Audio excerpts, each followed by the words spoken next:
Assalamualaikum warahmatullahi wabarakatuh.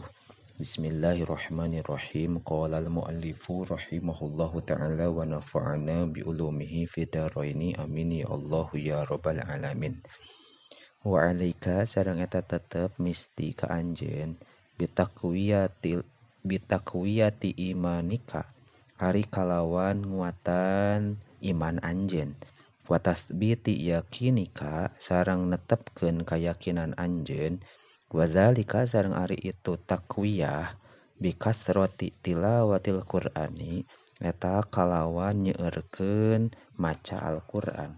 Wa qiraati kutubi tafsiri sareng maca pirang-pirang kitab tafsir wal hadisi sareng hadis.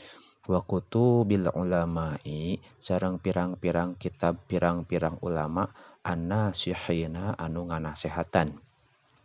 Wa mujalasati ahlil ilmi sareng ngabarengan ahli ilmu wa sholahi sareng bener wa taqwa sareng taqwa. Litas ada karena supaya bagja anjeun fi dinika dina agama anjeun wa dunyaka sareng dunia anjeun. Wa alika sareng eta tetep misti ka anjeun aidon deui bil ijtihadi ari kalawan nya-nya bikas bil ulumi dina neangan pirang-pirang ilmu annafiati anu mangfaat. Wa badlil wus'i sareng masrahkeun kajembaran fi tahsini akhlaqika dina ngaluskeun pirang-pirang akhlak anjeun. Wa tazkiyati nafsika sareng ngabersihkeun diri anjeun. Madamat salagih aya naon al-fursatu kasempatan sanihatan eta anu kabuka.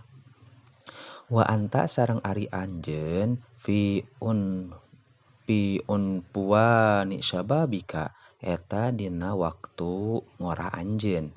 Qabla antadi'a samemeh yen katoler-toler atawa leungit naon al-fursatu kasempatan.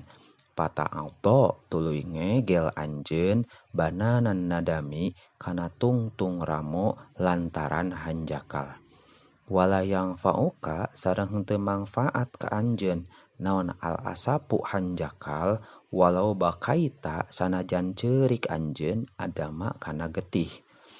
Wa'lam sareng kudu nyaho anjeun annaka sayaktosna anjeun rohilun eta anu lempang kulla yaumin dina saban-saban poe an hadzal alami tina ieu alam alfani anu ruksak ilal alami kana alam albaki anu tetep. Pangzur mangka kudu mikir anjeun maza kana naon a'adatta nyiapkeun anjeun liyaumi ghadika pikeun poe isuk anjeun. Qala ngadauh sah Allahu ta'ala Gusti Allah ta'ala ya ayyuhallazina amanuttaqullaha wal tanzur nafsum ma qaddamat lighad. Ya ayyuhallazina he jalma-jalma amanu anu ariman ieu ladina ittaqu kudu tarakwa anjeun Allah ka Gusti Allah wal tanzur sareng kudu mikir naon nafsun awak-awakan ma kana perkara qaddamat anu migawe ieu nafsu ligodin pikeun poe isuk. Wallahu a'lamu bissawab.